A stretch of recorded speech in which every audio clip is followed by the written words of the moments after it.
Welcome back to my channel. இன்னைக்கு இந்த வீடியோவில் என்ன பார்க்க போகிறோம்னா, இட்லி தோசைக்கு செட் ஆகிற மாதிரி நான்வெஜ் டேஸ்ட்டில் உருளைக்கிழங்கு சாம்பார் எப்படி ஈஸியாக வீட்டிலேயே சுலபமாக பண்ணலான்னு பார்க்க போகிறோம். வாங்க ஃப்ரெண்ட்ஸ், வீடியோக்குள்ளே போகலாம். இந்த உருளைக்கிழங்கு சாம்பார் பண்ணுறதுக்கு ஃபஸ்ட்டு அடுப்பில் ஒரு கடாய் வச்சுக்கோங்க. கடாய் சூடானதுக்கப்புறம் இதில் தேவையான அளவு எண்ணெய் சேர்த்துக்கோங்க. எண்ணெய் நல்லா சூடாயிருச்சு. இப்போ இதில் 1/2 ஸ்பூன் கடுகு சேர்த்துக்கிட்டேன். 1 ஸ்பூன் அளவுக்கு கடலைப்பருப்பு சேர்த்துக்கோங்க.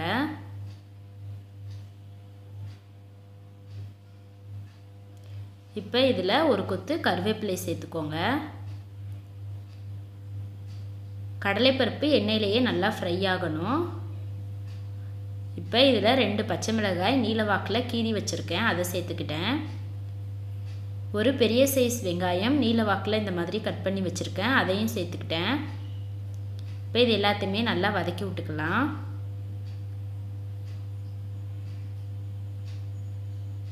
டிஃபனுக்கெலாம் இந்த சாம்பார் உண்மையிலேயே அட்டகாசமாக இருக்கும். கண்டிப்பாக இதை ட்ரை பண்ணி பாருங்கள் எல்லாருமே.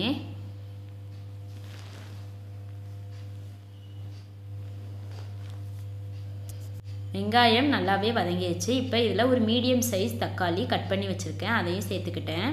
எல்லாத்தையுமே நல்லா வதக்கி விட்டுக்கலாம்.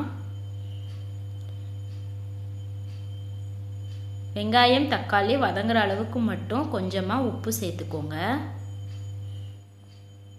இதையும் நல்லா வதக்கி விட்டுக்கலாம். தக்காளி நல்லா மசிய வதங்கணும். இதுக்கு இடையிலையே இதுக்குள்ளே மசாலா ரெடி பண்ணிடலாம். ஒரு மிக்ஸி ஜாரில் 1/4 கப் தேங்காய் சேர்த்துக்கோங்க.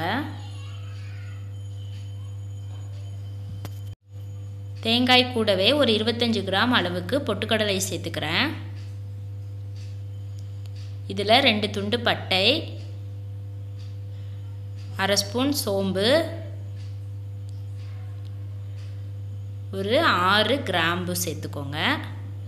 2 வரமிளகாய் சேர்த்துக்கிறேன். ஏற்கனவே நம்ம 2 பச்சை மிளகாய் சேர்த்துருக்கோம்.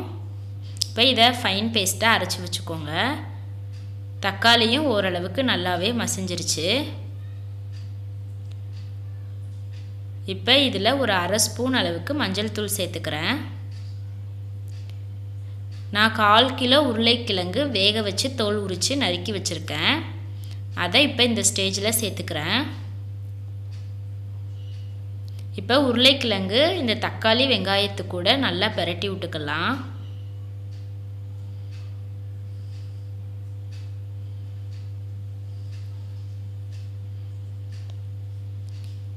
இப்போ நம்ம தேங்காய் நல்லா ஃபைன் பேஸ்ட்டாக அரைச்சி வச்சுருக்கோம், அதை இந்த ஸ்டேஜில் இந்த உருளைக்கிழங்கு மசாலா கூட சேர்த்துக்கலாம்.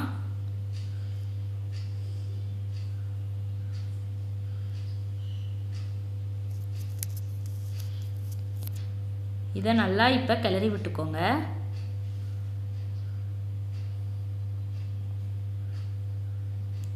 மிக்ஸி ஜாரையும் கழுவி நான் இது கூட தண்ணி சேர்த்துக்கிட்டேன்.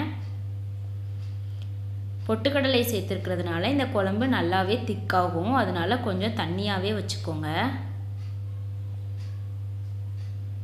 இப்போ நான் தேவையான அளவு தண்ணி எல்லாமே சேர்த்துக்கிட்டேன். இந்த ஸ்டேஜில் ஒரு 1/2 ஸ்பூன் அளவுக்கு மட்டன் மசாலா சேர்த்துக்கிறேன்.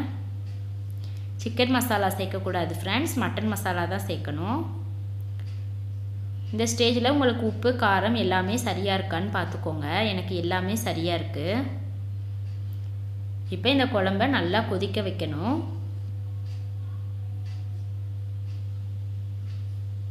குழம்பு நல்லாவே கொதிச்சிருச்சு.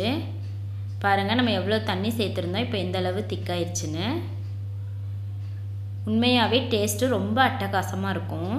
கடைசியாக மல்லி இலை தூவி இறக்குனா சுவையான உருளைக்கிழங்கு சாம்பார் ரெடி ஆயிடுச்சு. இப்போ இதை நான் வேறு ஒரு பவுலுக்கு ட்ரான்ஸ்ஃபர் பண்ணிக்கிட்டேன். பாருங்கள் ஃப்ரெண்ட்ஸ், பார்க்கவே எவ்வளோ சூப்பராக இருக்குன்னு. இட்லி தோசைக்கு உண்மையாகவே ரொம்ப சூப்பராக இருக்கும். கண்டிப்பாக ட்ரை பண்ணி பாருங்கள் ஃப்ரெண்ட்ஸ். இந்த வீடியோ உங்களுக்கு பிடிச்சிருந்துச்சுன்னா லைக் பண்ணுங்கள், கமெண்ட் பண்ணுங்கள், ஷேர் பண்ணுங்கள்.